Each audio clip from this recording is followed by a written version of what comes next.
నాగర్ కర్నూలు జిల్లా ఎత్తం గ్రామంలో మాజీ సర్పంచ్ కృష్ణయ్యను చంపేస్తానంటూ డమ్మీ గన్తో హల్చల్ చేశాడు బోయ లక్ష్మణ్ అనే వ్యక్తి.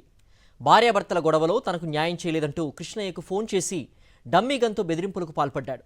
మద్యం సేవించి తరచూ భార్యతో గొడవ పడుతూ ఉండడంతో మందలించిన మాజీ సర్పంచ్ కృష్ణయ్యపై కక్ష పెంచుకున్నాడు. బోయ లక్ష్మణ్ నుంచి డమ్మీ గన్ స్వాధీనం చేసుకుని పోలీసులకు అప్పగించారు గ్రామస్తులు.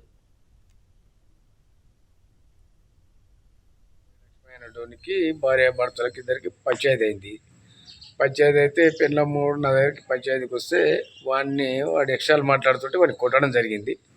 అప్పటి నుంచి నా మీద కక్ష పెంచుకున్నాడు.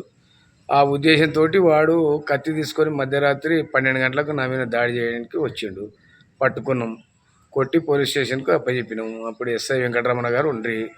అప్పటి నుంచి వాడు నా మీద కక్ష పెంచుకున్న సంగతి నాకు తెలియదు. మళ్ళీ గత 5 రోజుల కింద నాకు ఫోన్ చేసి నేను చంపేస్తున్నారా, నీ కొరకు నేను రివాల్వర్ తెచ్చుకున్నా, నేను ఏడవున్నా నేను చంపేస్తా అది అని చెప్పేసి నాకు ఫోన్ చేయడం జరిగింది. నువ్వు ఫోన్లో ఎందుకు నాకు డైరెక్ట్ కలువురా అని చెప్తే వాడు నిన్న ఊరికొచ్చి బస్ స్టాండ్లో హల్చల్ చేసి పబ్లిక్ పట్టుకొని రివాల్వర్ గుంజుకొని పోలీసులకు అప్పచెప్పడం జరిగింది.